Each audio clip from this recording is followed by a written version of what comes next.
Si llogaritet zakati I parave? Monedhat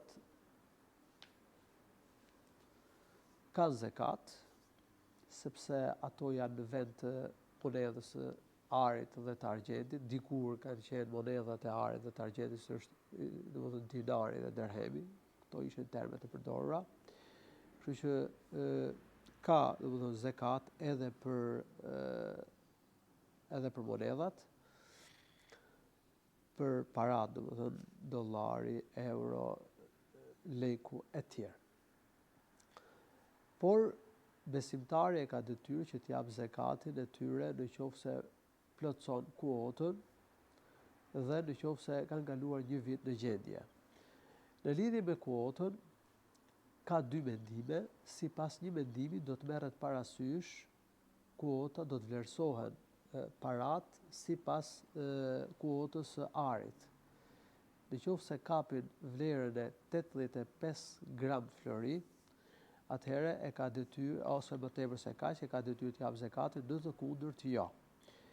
Dhe sipas kuotës së arit I bie domethënë përafërsisht 7500 euro.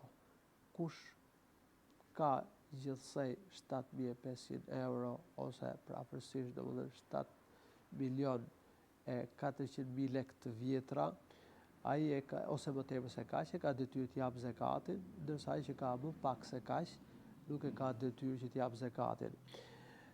Domethënë kjo domethënë nisur nga çmimi I floririt në treg në ditët tona, sepse çmimi I floririt mund ndryshojë nga dita në ditë, nga muaji në muaj, nga viti në vit, por duke marrë parasysh çmimin që ka domethënë në këto ditë. Dhe sipas mendimit tjetër do të merret parasysh kuota që është më e leverdishme për të varfrin dhe në kushtet tona, në ditët tona, më e leverdishme për të varfrit është që të merret parasysh kuota e serbës, për shkak se njerëzit që do të japin zakat do të jenë më shumë. Do të japin zakat dhe ata që kanë më pak se 7500 euro, ai që ka 6000 euro, 5000, 4000, 3000, 1000 euro, madje edhe ai që ka 600 euro, pra që sepse kuota e serbës është përafërsisht 600 euro. Dhe kush ka kështu I bie, domethënë kush ka pasur në gjendje për një vit 600 euro, ka plotësuar nevojat dhe I kanë tepruar në gjendje për një vit të paprekura 600 euro ose më pak se kaq, ai duhet të jap zakatin. Themi kush e jep zakatin duke marrë parasysh kuotën e floririt, nëse ka 7500 euro ose më tepër se kaq, dhe nuk e jep, nëse ka më pak se kaq, ai nuk konsiderohet gjunahçar, sepse ka marrë një mendim të konsiderueshëm të dietarëve të ummetit. Por nëse do të marrim parasysh kuotën e serbës dhe do të japin zakat edhe ata që kanë më pak se kaq, kanë përafërsisht 600 euro ose më tepër se kaq, kjo është më e mira, kjo është më e pastra, kjo është më e sigurta për t'u liruar nga detyrimi dhe nuk është një gjë e madhe, se mund mendoj dikush që është e vështirë për njeriu të jap zakat edhe kur ka 1000 euro për shembull. Po nuk është gjë e madhe, sepse në 1000 euro do të jap sa do jap gjithsej 25 euro.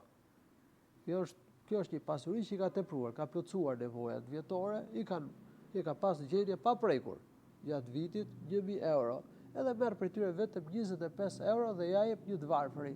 Nuk është gjë e madhe. Nuk është ndonjë mundim I madh dhe do të konsiderohet prej zakatdhënësve, prej atyre që kanë dhënë zakatin, arrin mirësinë e përmbushjes së kësaj shtyllet e Islamit, shpresohet që të fitoj dashurinë e Allahut, dhënia e zakatit është një nga sebepet për të përfituar mëshirën e Zotit, për faljen e gjunaheve, për të fituar xhenetin, siç përmendet në hadith profetit sallallahu alaihi wasallam, po njeh dhe drejtën e të varfrit, tregohet bujar, tregohet bamirës, pra arrin ato mirësitë e shumta të zakatit, ndërkohë që shuma që do të jap është fare e vogël dhe nuk e rëndon të varfrin. Prandaj ka dietarë që mendojnë se sa I përket zakatit të monedhave monetare dhe mallrave tregtare nuk shikohet fare se sa është kuota. bën llogarinë në krye të vitit, jep zakatin, nëse ke pas diçka që të ka tepruar gjatë vitit, bën llogarinë, jep zakatin dhe elhamdulillah, ky është mendimi i Ibn Bazit, Allahu e mëshiroft.